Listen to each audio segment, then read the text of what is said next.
spirituality, beauty and meaning of the complexity of life.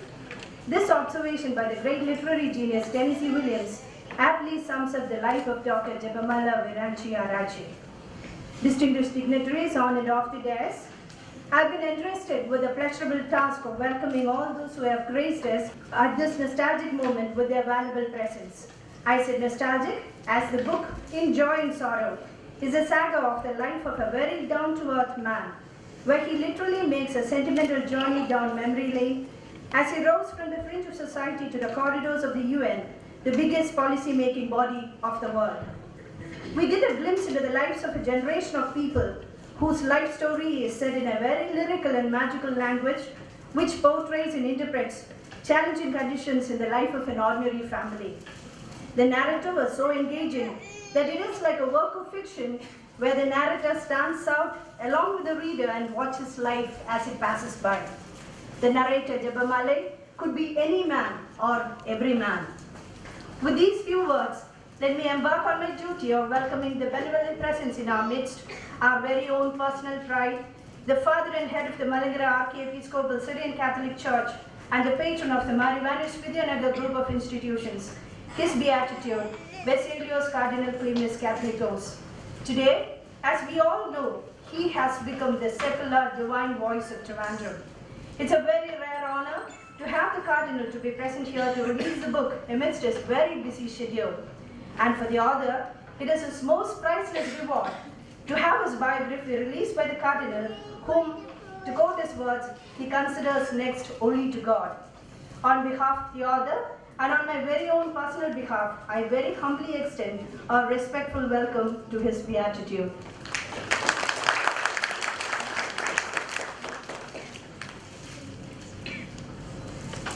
Personally speaking, it's always a joy to listen to Dr. Shashi Tharoor, the charismatic Hon'ble Minister of State for Human Resource Development, an erudite scholar, eloquent speaker, able administrator.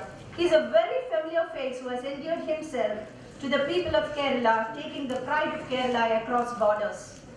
It is highly appropriate that he is here to receive the first copy of the book, as Dr. Tharoor, apart from his human relationship with the author, is also a celebrity writer whose works and characters are charming murals on life, drawn with a visual and verbal finesse, making them a fascinating experience. Sir, with great pleasure, I welcome you most cordially.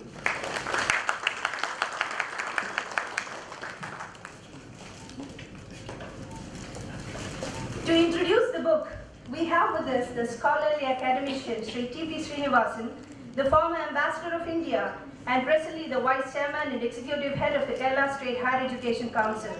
Professor Sreenivasan is not a stranger to the Vidyanagar campus as he started his career in the Faculty of English at Marivanis College. He is a well-known orator and scholar and a very close personal friend of Dr. Jebamalai starting from his Vienna days.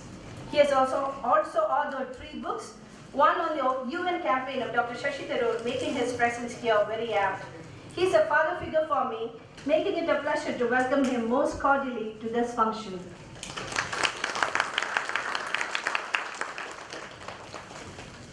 Dr. Jebamalai, as you all know, is the star of the day. He is presently the director of the prestigious Cardinal Cleemis School of Management Studies and was formerly the principal advisor to the Director General of UNIDO. He stands here as a testimony to his never-ending faith in Mother Mary and his buoyantly unpretentious life, not forgetting his roots, even amid successes that transformed his life. So welcome to your day. We have the presence of Reverend Dr. Matthew Manakrakawal, the Vicar General of the Trivandrum Archdiocese, and also the Administrator of the Cardinal School of Management, Father Biju Thomas. They have been a source of personal strength and support to Dr. Jebamalai. My very cordial welcome to both of them. The members of the faculty and students of the Management School are also here. A warm welcome to all of you. I would be failing in my duty if I do not acknowledge the gracious presence of Dr. Datta Allegation and his family, very close friends of Dr. Jebamalai. They have taken the pains of traveling all the way from Malaysia to grace this occasion. A very warm welcome to you both. We are blessed with the presence of several dignitaries, priests, family members, friends, and well-wishers. A word of welcome to all of you once again. Thank you. Now introducing the book by Sri T.P. Sreenivasan. former Ambassador of India. He is the Vice Chairman and Executive Head, Kerala State Higher Education Council. He served several high classes in the Indian Foreign Service. I invite T.P. Sreenivasan for introducing the book. Distinguished Minister Dr. Shashi Tharoor, my friend Jebamalai, distinguished guests. It is normally the privilege of the author to introduce the book. But obviously Jebamalai trusts me more than he trusts himself. Because he thought he might miss out some important points. And I'm grateful to him for entrusting me with this task. Most people don't read the books they release. If Shashi were to read all the books he released, he would have been the most learned man on earth. But the advantage of this book is I can honestly say that I read. And I'm sure this must be true of others too. Because he has brought the whole ocean into a little bottle, as it were. But before I go to the book, I must tell you a couple of things about Dr. Jebamalai. When I arrived in Vienna in 2000 in fact, Jebamalai was a fairly middle-level officer in UNIDO. And I met him in a couple of places and made sure that he was invited to the embassy on an occasion. And while he was leaving, he was very touched. In fact, he was so moved that I was surprised why he was so grateful. And then he told me, this is the first time an ambassador invites me to his house. I was quite surprised because he was in UNIDO for several years. The second instance is my wife and myself, we were traveling in a forlorn place in Austria, a place called Bregenz. We went to a shop and an Austrian lady walked up to us and talked to us and asked us who we were. When I told her that we were in Vienna and the Indian ambassador, she immediately said, do you know Jebamalai? I said, yes. From that moment, he adopted us, the two of us, and took us all around town, took us to the best restaurants, looked after us so well. And later we discovered that she was not such a rich person to have afforded it. But it was only because of her relationship, her husband's relationship with Dr. Jebamalai, I found that it was a passport to success and luxury in Bregenz of all places. Another unique thing about him is he was the permanent president of the Tamil Sangam in Vienna. Every time I entered the Tamil Sangam, the president was Jebamalai. Not only that, he went away to Sudan, and next time I went to the Tamil Sangam, they said our president is at the moment in Sudan, so we don't have it. So I asked him, do you practice African democracy or what? Because he doesn't go through elections. He continues like that. So there are so many of those tidbits about him. And he was always the life of the party in Vienna. And he talks about his family's hospitality in the book. And I think true to his tradition, he has always been very hospitable. Even after we left, when we went back to Vienna, it was in his garden that we had the best party in Vienna. So with all these memories and many more, I am really privileged to introduce his book to you. And if you have not read the book, I would make a recommendation that please read it from the end. It is the last chapter you should read first, because that is the most touching part of the book, because he talks about himself in the last chapter. In the earlier chapters, you will find that the tone and the mood are somewhat somber, because he is talking of a life full of hardships, a life full of difficulties, a life which became rich at a particular time, then became poor again, like Pundanam's famous words, you know, how overnight you become poor or rich. But in the last few pages of the book, he speaks about himself. And there the sense of humor comes out, because he is very well known for his sense of humor. which is absent, I think, in the first parts of the book, because he was very nervous about writing about his father, his mother, and his family. But at the end of the book, you find several masterpieces that Jebamalai was famous for in Vienna. And it is almost like aphorisms that he writes, like Bacon's, every sentence can be taken out and quoted. Like here, for example, perspirations are bound to occur amidst inspirations and aspirations. What a fantastic sentence. With a strong determination and hard work, one can win the battles of life and make the one-time act on this planet worthy of experimenting with all the facets of joy and sorrow. That is how he ends the... Anyway, there are so many gems of that kind. Of course, for Shashi Tharoor, there is here, politicians live long, because even in their 90s, they still want to achieve something. So, and there is a treasury of interesting statements here, and some fascinating tales. He asked a Yemenis official how to develop Yemen. I don't know whether you read that. And you know what he said? Promoting the country of Yemen is simple. This is a Yemenis leader telling him. Yemen is full of mountains. Break all mountains and export the same to Dubai, which needs tons and tons of stones to develop plain islands, or the Palm Islands. Then he asked him, how about energy? He said, no problem. Addressing energy-related issues is simple. We have many energy experts here. It says, instead of taking electricity to villages located in the peaks of mountains, it is better to ask people of these villages to come down to the place where electricity is available. How simple. And then he said, smuggling is a side event in other countries, but in Yemen, it is the main show. So, and then Jebamalai's reaction to all this, he told him, be happy, Your Excellency, Yemen is 10 years ahead of WTO. So it goes like that. But I think the book as a whole, as I read it, I felt there is an extraordinary book, not only because of its size and number of pages, but also I think he has written from the bottom of his heart. That is quite obvious. You should set aside your sense of what should be written in a book or what kind of literary language you should use. That is not important here. What he has done is to plainly tell you what the story of his life has been. And it also tells a lot of travails of his parents, his brothers and sisters, and even the later years. Cyril, of course, turned him into an Austrian, because it was because of her that he went to Austria.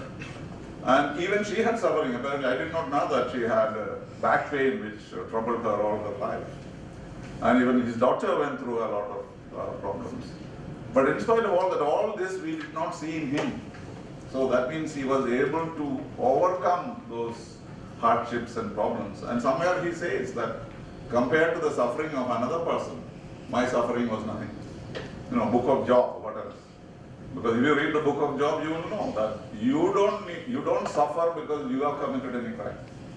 You suffer because you suffer, it's part of humanity and you have to do that. So, it's very fascinating how he has narrated all these events. And if you can write an autobiography of 78 pages, that itself shows you are a great human being. I wrote one 500 pages that I still feel I should have written more. So this is humility. So he is able to write to you, write and say that this is my life. But there is a lot to learn from him. The kind of experiences that he had. 14 children, he is one of the 14 children of his parents. 14 children, even if you are very rich, you will have a lot of suffering, I'm sure.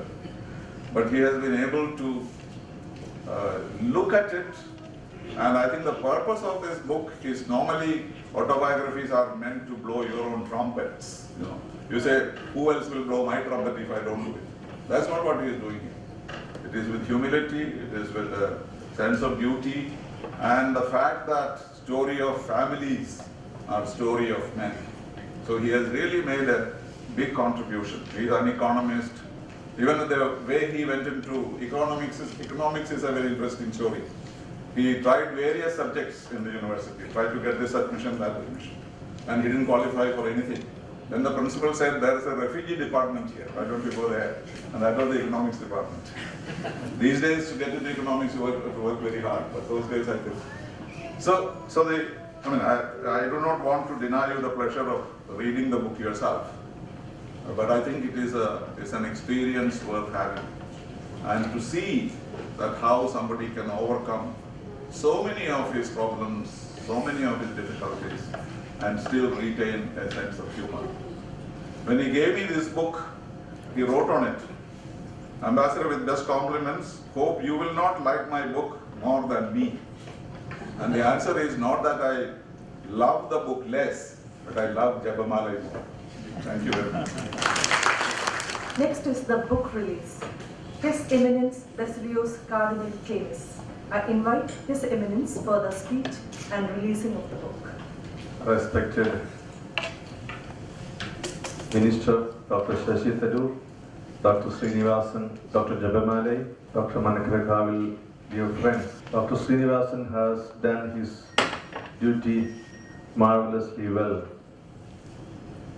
But I thought he would spare at least the Bible. He spoke even about Job, so I have nothing to say.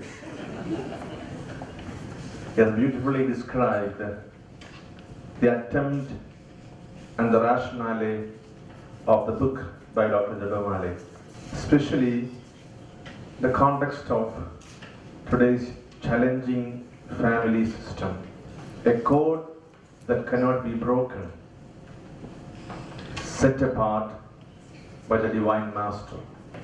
Being a firm believer in God and believer in Jebamalai itself, and also being conscious of the reason to be human being. He has compiled his experiences as a product of a divine code, that is family. I don't want to explain the details contained in the book, but I say we are being honored by your very presence and your description of what made you today. Ever since I became a priest in 1986, I keep a Jebamalai with me always. I thought that is the only one called Jebamalai. But we have now in our campus another Jebamalai, the person of Dr. Jebamalai. And I must say, his very approach to others impressed or confused many people. I was hijacked by his impressive smile and speech. I don't know whether I made a mistake, I don't know. Later I will reveal it. A very positive man in his vision, and also expressing his vision, and also making this vision available in his day-to-day life. Dr. Jebamalai, it's a great honor for us that you are with us as a director of this institute, and also as a person who can illuminate and inspire many young minds and hearts. I wholeheartedly congratulate you and appreciate you for being what you are, and the services that you are entering to our Marivanas Vidyanagar.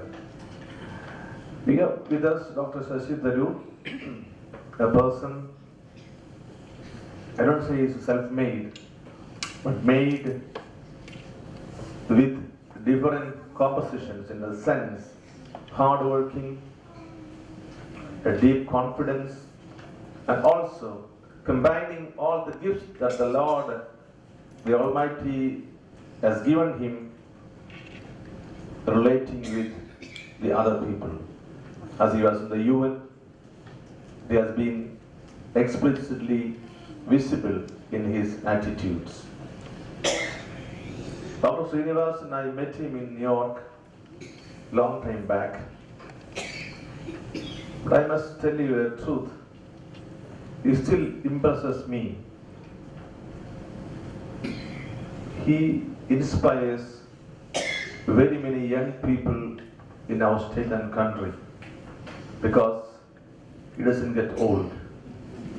He remains ever youthful with his vision and also making this vision available to many, many around him. I feel it is an honor for all of us that we have with us today these two eminent personalities, Dr. Shashi Tharoor and Dr. Sreenivasan. And to you all, may God bless you. Dr. Jebamalai, God be with you. Thank you so much.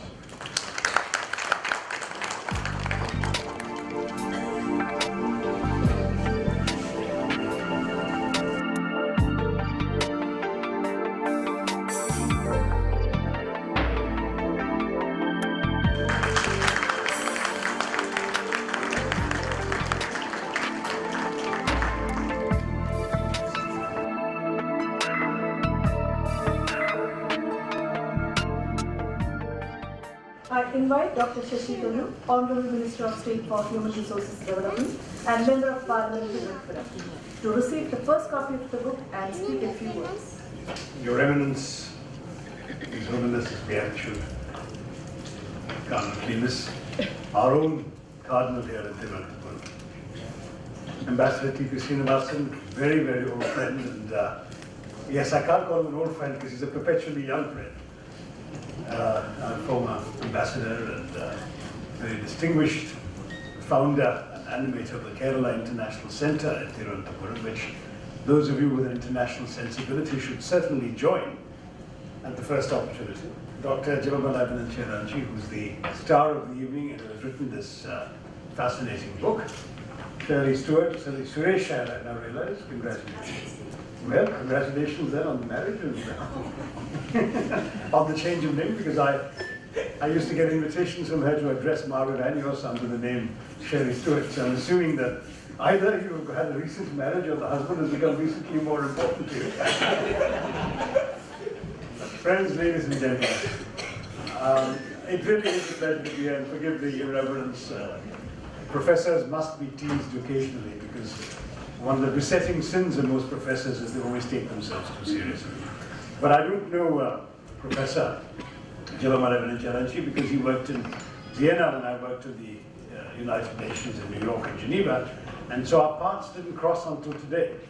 But from what we've heard from T.P. Sreenivasan, we know what an extraordinarily effective and successful figure he has been in his incarnation as a UN official, the leader of the Tamil Sangam, and at the same time somebody who obviously won hearts and friends where he was posted in Austria.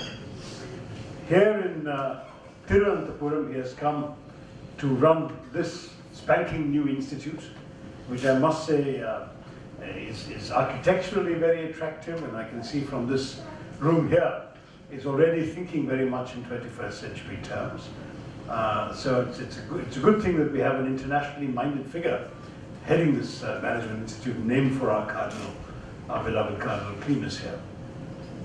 The book, I have to confess, unlike T.P. Sreenivasan, that I have not read it all, largely because I got the copy only very, very recently upon arriving here, in fact, but I did read the first chapter.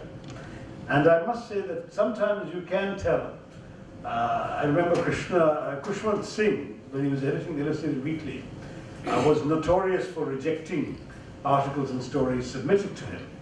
And one occasion somebody played him a trick and stapled the story he sent him, and when it was rejected, he said the staple is still untouched, so it proves that you haven't read the story before rejecting it. To which Kushwant Singh said the first page was still visible, and you don't need to eat the entire omelette to know the eggs are bad. Now that was his attitude. I could say the opposite here, that you don't need to eat the entire omelette to know that the cook has done a good job. And clearly what the first chapter about his father shows is that in this book about his family, Dr. Ranchi has actually got in very simple and at the same time very sincere language, he has got into the hearts and souls of the people he's written about. We know from the foreword of the book that it's an attempt to talk about his family and through his family the lessons he's learned in life and the lessons we can all learn in life. And I must say that that is ultimately the most important value of biography. One reads the stories of other people, non-fiction stories, biographies in particular, either because so much in the life of that person as a story, as a work of history, for example, that one reads it for curiosity and pleasure, or one reads somebody else's life to see what one can derive from that life for oneself. Those are the two principal motivations in reading any work of biography. So, I have written one myself, and that's a biography of Nehru. And that I wrote as a historical book, one which, at the same time, I hoped would offer certain lessons, political lessons and lessons of ideas and values for Indians in the 21st century from this iconic 20th century life. But when you read the lives of people who are not historically famous personalities, who are in fact more important because they mattered to the author than to the general public, you then actually read lives that could be very much like your own, and that could in fact be lives of people who might have touched you in terms of in your own daily existence. And here, his very simple story of his father, who reminded me in many respects of my own father, so it was a particularly moving chapter to read for me as well, was instructive in so many ways. His father is an unlettered fisherman, never been to school for a day in his life, according to Dr. Jebamalai, who succeeded by hard work, honesty, integrity, and commitment. Without even being able to read a document, he bought up 1/3 of Kanyakumari from the proceeds of his fishing, lost much of it through his own acts of generosity, ended up with ill health and a heart condition, and yet the impact he made on the lives of people around him, of his family, his abiding faith in principles of truthfulness, of honesty, of integrity, of faith in the goodness of other human beings, even when that was betrayed. There's a very moving anecdote about how a shrewd businessman came to him and said that he wanted to buy some land from his father at rock bottom prices because he wanted to set up a major educational institution there for the people of the community. And the father, out of sheer desire to see an educational institution come up that would also employ a lot of local people, sold the land at rock bottom prices, below what he paid for it. And of course the businessman never built the educational institution, never employed anybody. He sold the land 6 months later at a massive profit and disappeared.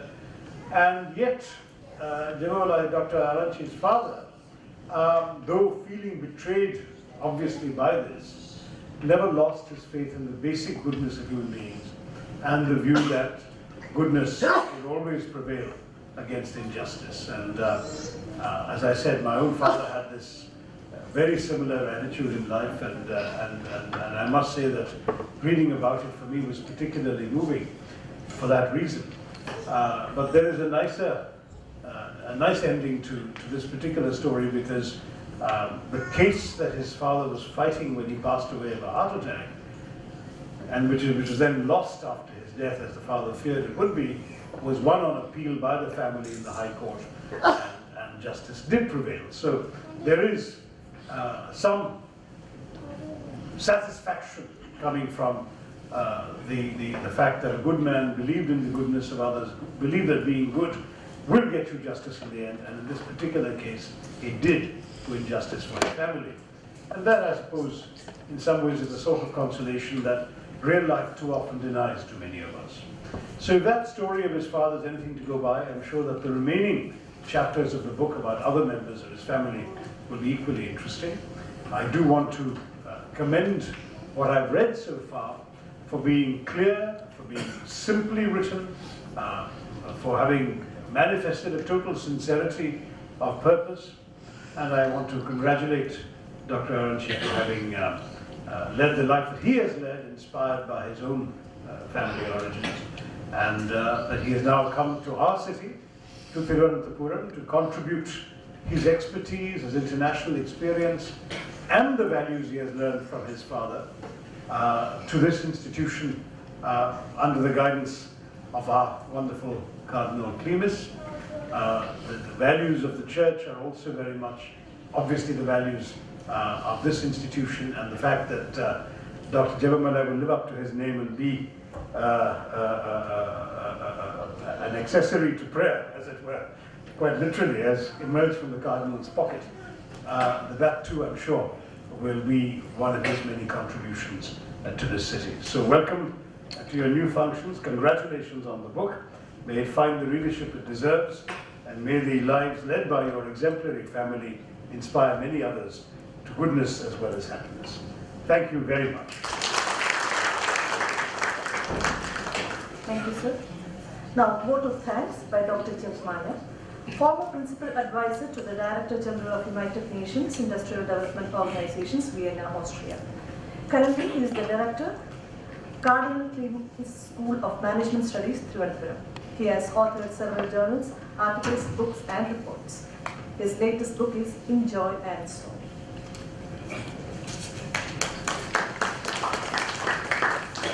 Your Eminence, Basilius Cardinal Cleemis, Hon'ble Minister Dr. Shashi Tharoor, our friend, philosopher and guide, beloved Ambassador Dr. T.P. Sreenivasan, and Reverend Fathers, members of the media, and dear friends. Kindly permit me to spend 2 minutes to explain what is contained on the cover page. The window signifies the fact that life gives you a window of opportunity, but opportunities are not guarantees of well-being. Your personal and professional response to convert opportunities into guarantees of well-being is a discovery process. You discover it by climbing the steps of success and failure. Life is a series of battles. You may lose battles, but the war. And then, by climbing the steps, you may reach a very high position. Fortunately, under the grace of God, it happened to me. So when you reach the zenith of your professional glory, don't forget your family. Your family is primary, other things are secondary. That is signified by the lovebirds. And the 3 flowers, sunflowers, represent me, my wife, and our beloved daughter. And the rose flower indicates that life is full of thorns. Despite thorn, rose always smiles. So there are 3 eggs in the basket. This is our future generation. I want the future generations of our family to recall whatever is contained in the book. Now I turn to my formal job of proposing the vote of thanks. I first turn to our beloved Cardinal. 3 years ago, when we constructed a villa in the periphery of Trivandrum, I never thought I would get a golden opportunity to work under our Cardinal. And I thank Almighty God every day. What else a Catholic needs? At this age, at the age of 67, to get an opportunity to work with the Cardinal, for him, with him, and under him. I thank you, sir. I thank you, our beloved Cardinal, for your esteemed presence, and I thank Almighty God for the great opportunity. Now, as a mark of appreciation and token of love, I would kindly request my wife to give this small moment of praise.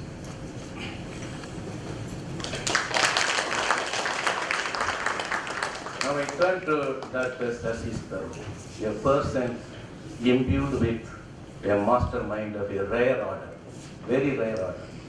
I recall when he visited Vienna in the 1980s, we were Under Secretary General. Everybody asked me to ask questions, and people were possessive of him, particularly from Kerala. They were possessive of him. One guy came, your Pudupalli came and told me, why can't you go and talk to him? I said, no, people are possessive of him, okay, let me maintain some distance now. Then, he's a great person, I think the country is blessed. Your return, I unhesitatingly declare, sir, this is coming from the bottom of my heart.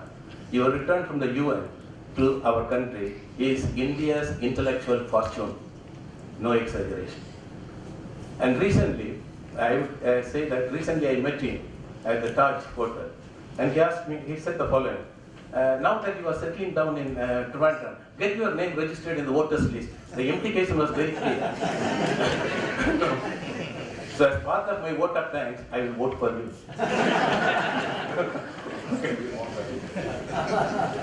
So kindly accept this. I thank our beloved ambassador. We are great friends with a lot of mutual personal and professional respect for each other. You know, he's a fantastic person. I adore and admire his personality. I am not flattering him. He is not going to make me in any field of my life. You know, I have reached everything, I have seen everything. His wisdom is a blessing to the country. His explicit smile is a great delight to colleagues and friends. And his attitude towards right and wrong is a model of personal and professional excellence. I am very unhappy that I am not Ambassador Sreenivasan. When I think of his personality, can I replicate at least 10% of this great man? Very humble. It is said that scholarship combined with humility is dignity. I would say Ambassador Sreenivasan is Mr. Dignity. And profound sense of humor. Oh my God. He recalled his visit to Reagan where he was hosted by my friend.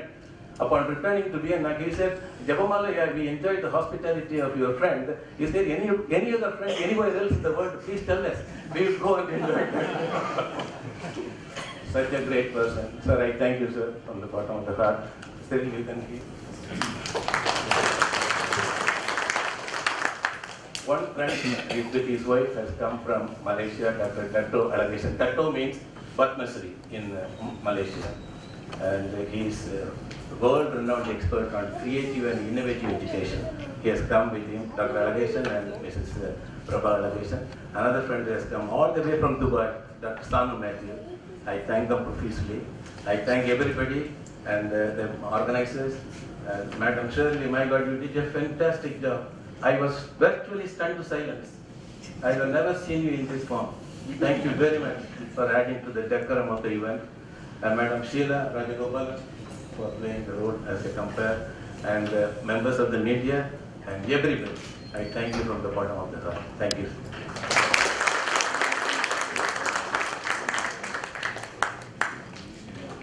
Thank you, sir. National anthem. Jana Gana Mana Dina